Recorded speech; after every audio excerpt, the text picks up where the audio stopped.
Hello mga ate! Pagkagising nga natin ngayong umaga mga ate ay dumiretso nga tayo dito sa labas para nga magwalis. Nasa gilid nga ng kalsada yung bahay namin dito sa probinsya kaya nga sobrang ingay talaga lalo na paggabi. Pagkatapos ko nga magwalis sa lumang bahay mga ate, eto na nga naglalakad na nga tayo dahil pupunta na naman tayo sa bagong bahay para nga maglinis nga din. Balak nga kasi namin mga ate pag malinis na nga ang lahat ay ilipat nga namin yung ibang gamit nga dito sa bagong bahay. Pero bago nga ang lahat mga ate, kakain nga muna tayo ng durian dahil nga itong kapatid ko ay nakapulot nga ng durian dito sa puno na itinanim ni Papa. Tingnan nyo naman mga ate dito sa probinsya ay makakain nga tayo ng durian ng libre.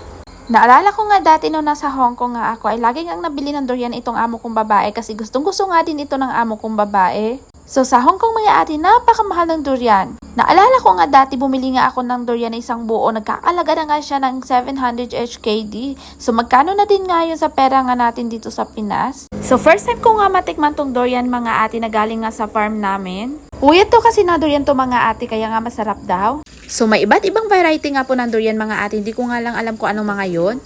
Naalala ko nga dati mga ate nung kabataan ay madaling araw pa lang ay nagnanakaw na nga kami ng mga prutas.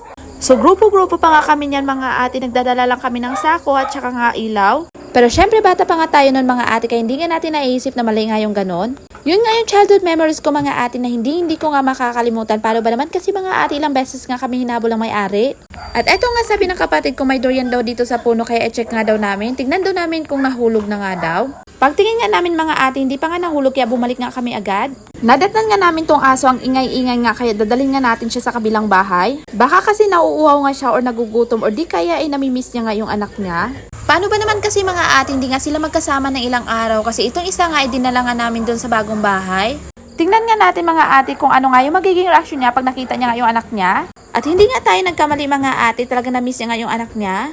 Dito na lang po muna mga ate. Salamat po sa panunood. Bye-bye!